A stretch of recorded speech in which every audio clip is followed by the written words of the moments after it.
রিকশা চালককে জুতা পেটার ঘটনায় সাময়িক বরখাস্ত হয়েছেন পবার সমাজসেবা কর্মকর্তা জাহিদ হাসান রাসেল। তবে তার বিতর্কিত কর্মকাণ্ড আরও বিস্তৃত।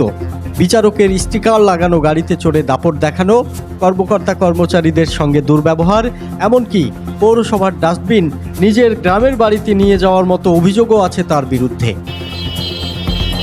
এসব অপকর্ম করেও প্রভাবশালীদের আশীর্বাদে বারবার পার পেয়ে গেছেন সমাজসেবা কর্মকর্তা জাহিদ। নিজে বিচারক নন, তবে স্ত্রীর বিচারক লেখা গাড়িতে চলাফেরা করতেন জাহিদ হাসান।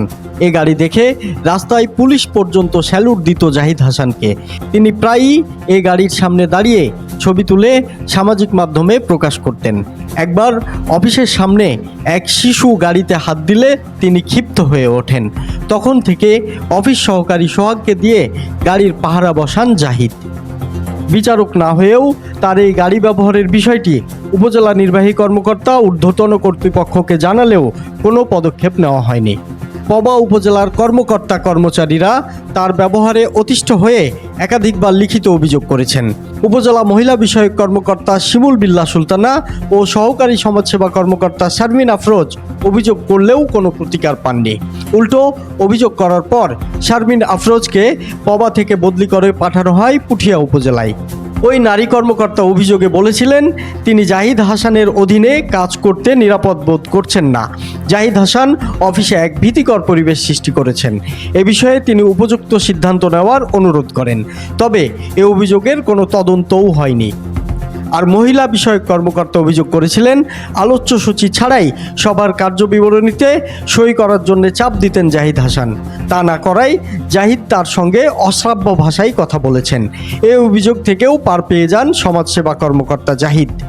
টাঙ্গাইলের ঘাটাইলের শরীফ বাড়িতে জাহিদ প্রতিষ্ঠা করেছেন ফাতেমা ফাউন্ডেশন নামের একটি সংগঠন। এই ফাউন্ডেশনের কার্যালয়ে দেখা গেছে রাজশাহীর নওহাটা পৌরসভা লেখা ডাস্টবিন। এই ডাস্টবিনগুলো সম্প্রতি পৌরসভা থেকে সরকারি অফিসে বিতরণ করা হয়। তবে জাহিদ হাসান তা নিয়ে গেছেন নিজের বাড়িতে। আমরা উভয় ক্ষেত্রেই ডাস্টবিন বিতরণ যেটা করেছি, আমরা আমাদের যে বিতরণের যে নেওয়ার যে তালিকা, সেখানে আমরা ওনাদের স্বাক্ষর করে দিয়েছি।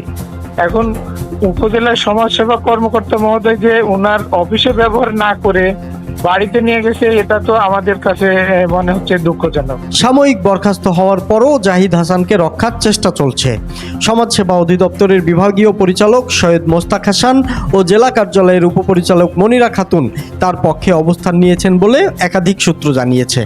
বিষয়টি নিয়ে সৈয়দ মোস্তাক হাসানের সঙ্গে যোগাযোগ করে উত্তরভূমি, তবে তিনি কোনো মন্তব্য করেননি। উত্তরভূমি ডেস্ক, রাজশাহী।